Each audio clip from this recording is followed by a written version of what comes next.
sebelum mendengarkan firman Tuhan. Kami datang kepadamu ya Tuhan, seperti pujian kami pada malam hari ini. Setiap saat, setiap waktu kami perlu Tuhan. Tidak ada yang kami andalkan di dalam dunia ini ya Tuhan, apalagi kami mendengar berita hari-hari terakhir ini yang menakutkan, mengejutkan, mengkhawatirkan setiap kami. Tapi pada malam hari ini Engkau boleh memberi kesempatan kepada kami untuk bersekutu dengan Tuhan, bersekutu dengan saudara-saudara seiman, saling menguatkan satu dengan yang lain. Kiranya Tuhan menolong setiap kami.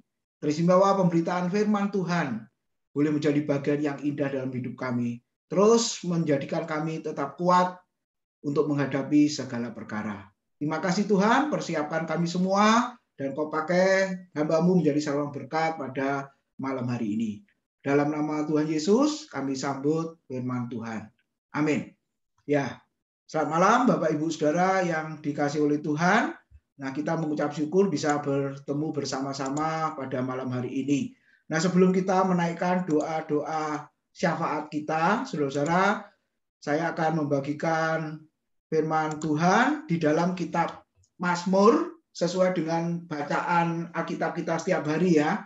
Mazmur pasal 73 ayat yang ke-25 sampai dengan ayat yang ke-28.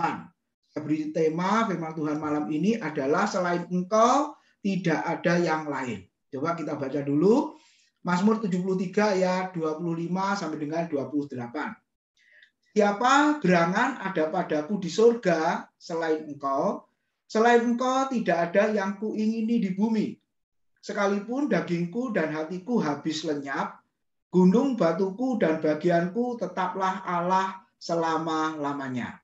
Sebab sesungguhnya siapa yang jauh daripadamu akan binasa. Kau binasakan semua orang yang berzina dengan meninggalkan engkau. Ayat yang ke-28. Tetapi aku suka dekat pada Allah.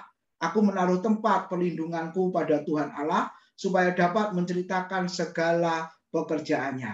Mazmur 73, seharusnya kita baca besok, saudara-saudara, tapi hari ini saya rindu untuk membagikan kepada Bapak Ibu Saudara. Nah, ketika kita membaca kitab Mazmur selama ini, saudara-saudara, kita bisa melihat bahwa Mazmur itu adalah firman Tuhan. Maksudnya Allah berbicara. Ya, kenapa? Karena ada orang yang meragukan bahwa Mazmur adalah firman Tuhan. Kenapa? Karena bukan hanya Allah yang berbicara, tapi manusia juga berbicara. Nah, kalau kita lihat Allah berbicara, pasti kita percaya itu firman Tuhan. Tapi kalau manusia yang berbicara, kalau nabi-nabi berbicara, mungkin kita percaya itu firman Tuhan. Para rasul berbicara, mungkin kita juga percaya itu adalah firman Tuhan. Tapi ada manusia biasa, saudara-saudara, yang juga berbicara, menulis di dalam kitab Mazmur. Lalu timbul pertanyaan, apakah kitab Mazmur juga seluruhnya adalah firman Tuhan? Malam hari ini kita boleh belajar, kita boleh merenungkan bahwa kitab Mazmur adalah seluruhnya firman Tuhan. Bukan hanya Allah berbicara, tapi manusia juga berbicara, mengungkapkan isi hatinya dengan jujur. Seperti Mazmur tadi yang kita baca, saudara-saudara, tiada yang kumiliki selain engkau. Tiada yang kuingini selain engkau. Jadi lagu ya Bapak Ibu ya. Hanya kau milikku di surga. Tiada yang lain di bumi ini yang kuingini selain engkau. Wah, ini luar biasa. Nah, ini ungkapan isi hati yang jujur dari pemazmur. Siapa? Nanti kita akan lihat. Lalu yang kedua, saudara, kita membaca kitab Mazmur, maka kitab Mazmur tidak menjamin kehidupan yang enak, yang nyaman, yang bebas dari masalah.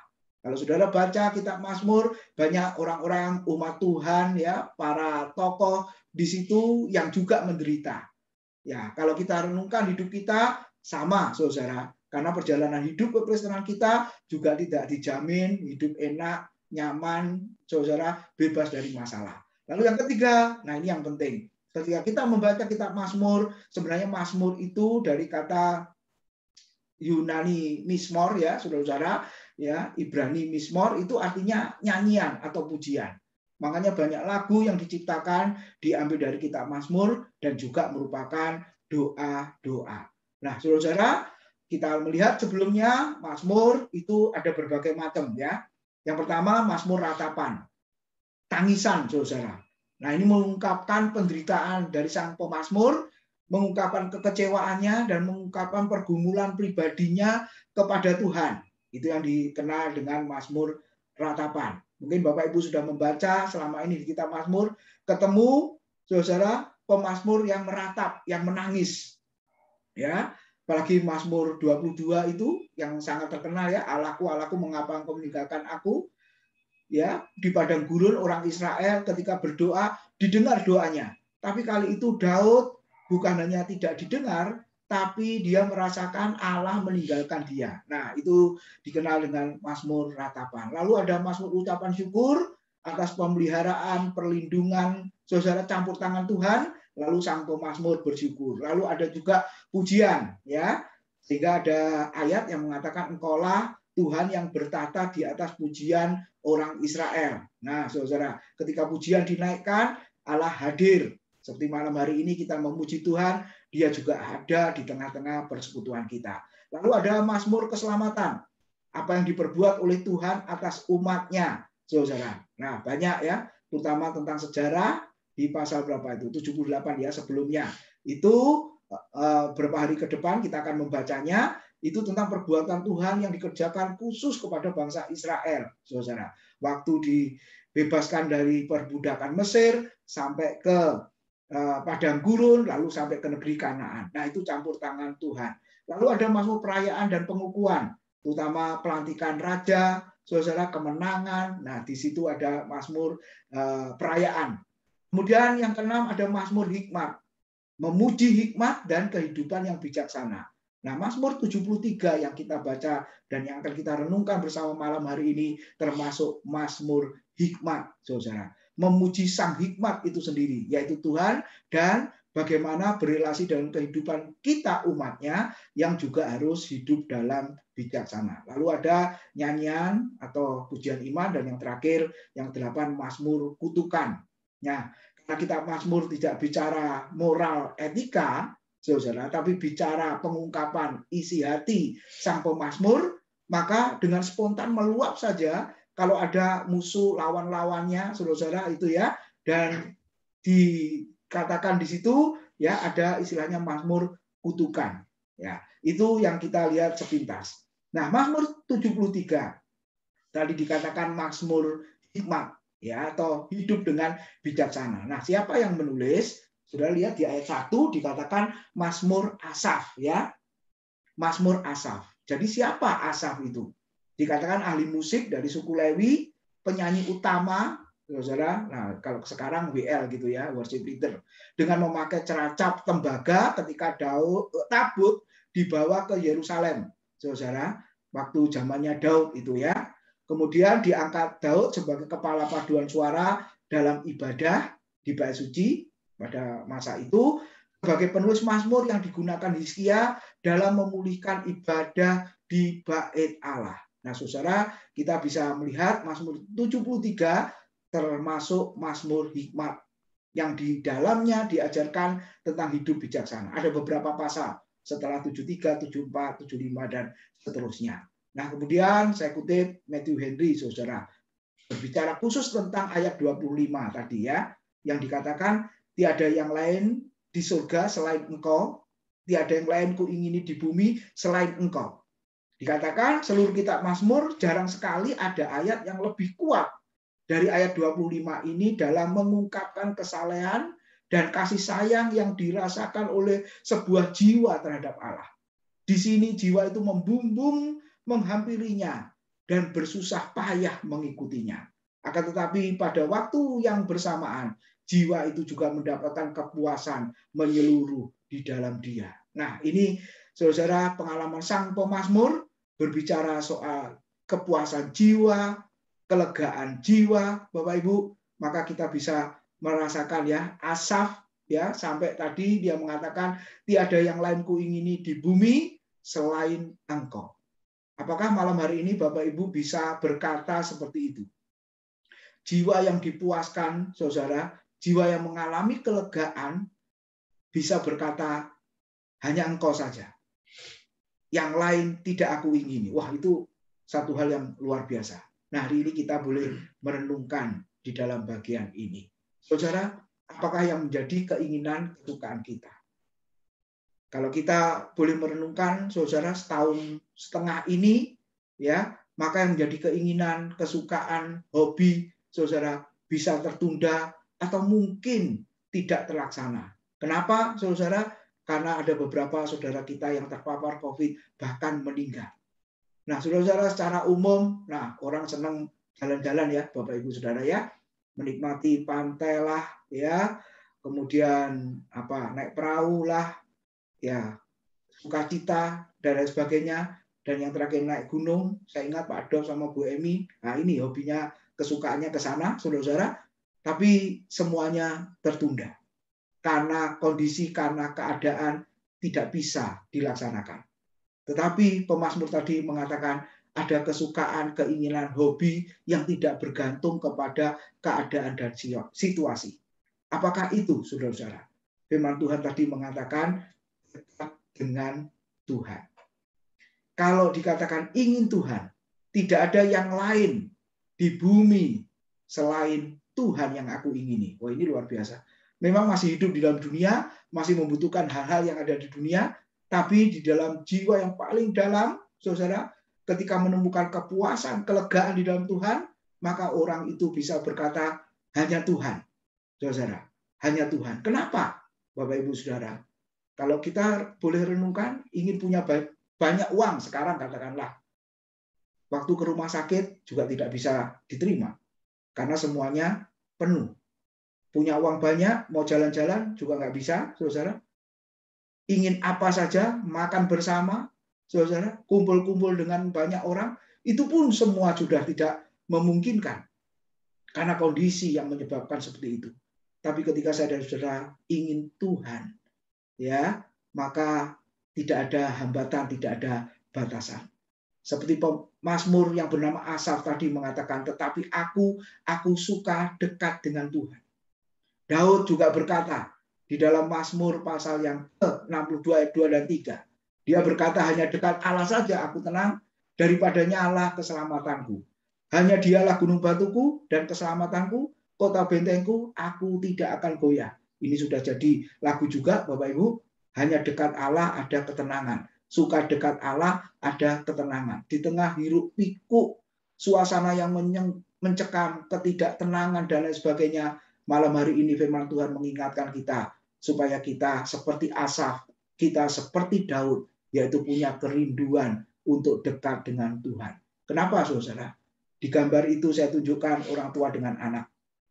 Saya percaya anak-anak di dekapan kasih orang tua, mamanya atau papanya, mereka merasa aman, mereka merasa tenang, mereka merasa damai. Bagaimana dengan kita yang adalah anak-anak Tuhan, dengan Tuhan kita yang adalah Bapa kita? Kalau kita dekat dengan Tuhan, saudara, kita juga seperti anak-anak itu yang merasakan kedamaian, sukacita, saudara, ketenangan, karena di dalam pelukan Bapa itu tadi. Lagu-lagu, padahal tadi saya nggak janjian sama Bu Lisa, saudara. Bahkan saya tidak tahu kalau yang pujian hari ini Ibu Lisa. Lagu-lagu yang diungkapkan tadi, kita perlu pelukan kasih Tuhan. Kita perlu dekapan kasih Tuhan. Kita perlu, saudara, tangan Tuhan yang merangkul dan memeluk kita. Kenapa, saudara? Karena di dalamnya ada ketenangan. Di sanalah ada damai sejahtera dan sukacita. Nah, biarlah itu menjadi kerinduan kita, saudara, keinginan kita pada malam hari ini. Nah, kalau kita lihat, saudara, Lukas 10 ayat 39. Saya berikan contoh di Perjanjian Baru, seorang yang bernama Maria. Dari gambar itu kita diingatkan satu kisah ketika Yesus pergi ke keluarga Betania itu, lalu dikatakan Marta menyambut Tuhan Yesus di rumahnya, mempersilakan masuk, lalu Marta sibuk melayani, saudara. Nah, penafsir mengatakan ini urusan dapur, menyiapkan konsumsi ketika tamu datang. Nah, Maria, kata Alkitab, terus-menerus duduk mendengarkan perkataan Yesus. Nah, terjemahan lain mengatakan pengajaran Yesus. Saudara, apa artinya? Kalau ingin dekat dengan Tuhan, suka dekat dengan Tuhan, salah satunya adalah seperti Maria mendengarkan pengajaran dari Tuhan Yesus. Firman Tuhan yang diberitakan dalam bentuk pengajaran. Pertanyaannya, berapa banyak orang Kristen yang berminat di dalam khotbah jenis ini? Saya berharap malam hari ini jemaat GBI Graha Family boleh punya keinginan antusias, saudara, untuk mendengarkan, untuk belajar firman Tuhan yang bentuknya adalah pengajaran itu. Kita boleh memikirkan, kita boleh merenungkan, saudara, lebih dalam lagi. Karena di dalam kebenaran, kedalaman firman Tuhan, kita menemukan mutiara kebenaran yang sangat indah, yaitu kemuliaan Tuhan, kemuliaan Injil itu sendiri kita boleh temukan di dalam kehidupan kita. Dan kalau kita sudah mendapatkan semuanya itu, apakah kita terima untuk diri kita sendiri? Nanti kita akan lihat, saudara. Lalu yang kedua, saya beri contoh 3 murid Yesus yang ada di atas gunung. Markus 9 ayat yang kelima. Di situ dikatakan Yesus dimuliakan, wajah Yesus berubah rupa. Nah, itu menunjukkan kealahannya. Lalu di situ muncullah, saudara, di dalam penglihatan 3 murid, yaitu ada Musa dan Elia. Lalu ketika di atas gunung itu, saudara, Petrus, Yakobus, dan Yohanes, nah, Petrus berkata, Rabi atau Guru, betapa bahagianya kami berada di tempat ini. Saudara, dekat dengan hadirat Tuhan, menikmati kemuliaan Tuhan, saudara, ada perasaan bahagia. Amin, saudara. Sekali lagi, dekat dengan Tuhan, ya, bersekutu dengan Tuhan, seolah-olah menikmati kemuliaan Tuhan yang dinyatakan, maka hati kita dikatakan berbahagia dan bersukacita. Saya berharap ibadah kita, saudara, melalui Zoom, katakanlah, atau YouTube, kita bisa menikmatinya, dan kita bisa berkata, betapa bahagianya kami berada di tempat ini. Walaupun kita di rumah kita masing-masing, saudara. Tetapi ketika kita bersekutu dengan Tuhan, bersekutu dengan saudara seiman, kita bisa berkata seperti Petrus berkata, betapa bahagianya, sukacitanya, sejahteranya kami berada di tempat ini. Saudara, ini satu keadaan yang luar biasa.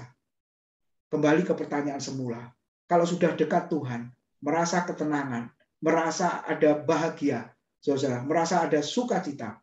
Pertanyaannya, apakah dimiliki sendiri, saudara? Coba kita lihat. Dari atas gunung itu, Yesus dengan murid-muridnya harus turun. Kalau Bapak Ibu baca kitab Injil itu ya, saudara, kenapa? Karena ayat di bawahnya dikatakan ada orang yang sakit bisu yang disebabkan oleh roh jahat, saudara. Nah, saya bacakan Markus 9 ayat 17-18 dikatakan, kata seorang dari orang banyak itu, Guru, anakku ini kubawa kepadamu karena ia kerasukan roh yang membisukan dia. Dan setiap kali roh itu menyerang dia, roh itu membantingkannya ke tanah. Lalu mulutnya berbusa, giginya bekertakan, dan tubuhnya menjadi kejang. Aku sudah minta kepada murid-muridmu supaya mereka mengusir roh itu, tetapi mereka tidak dapat. Saudara, satu sisi kita harus dekat Tuhan. Bagaikan di atas gunung. Seperti Musa di atas gunung untuk mendapatkan hukum Tuhan. Saudara, Musa selama 40 hari di sana menikmati keindahan bersama dengan Tuhan. Ya, mengalami kemuliaan Tuhan. Luar biasa. Tapi apakah terus di sana, saudara? Tidak. Musa harus turun. Karena di bawah ternyata orang Israel berubah setia dengan menyembah patung lembu emas. Harus turun, saudara, membagikan, ya istilahnya, apa yang sudah didapatkan dari Tuhan. Demikian juga Petrus, Yakobus, Yohanes. Sudah merasakan keindahan bersama dengan Tuhan, harus turun. Kenapa? Karena di bawah ada orang-orang yang membutuhkan pertolongan. Dari atas gunung, Yesus dan para murid Petrus, Yakobus, dan Yohanes harus turun menolong orang yang membutuhkan. Nah, ini yang dikatakan oleh Asaf tadi. Aku suka dekat dengan Tuhan.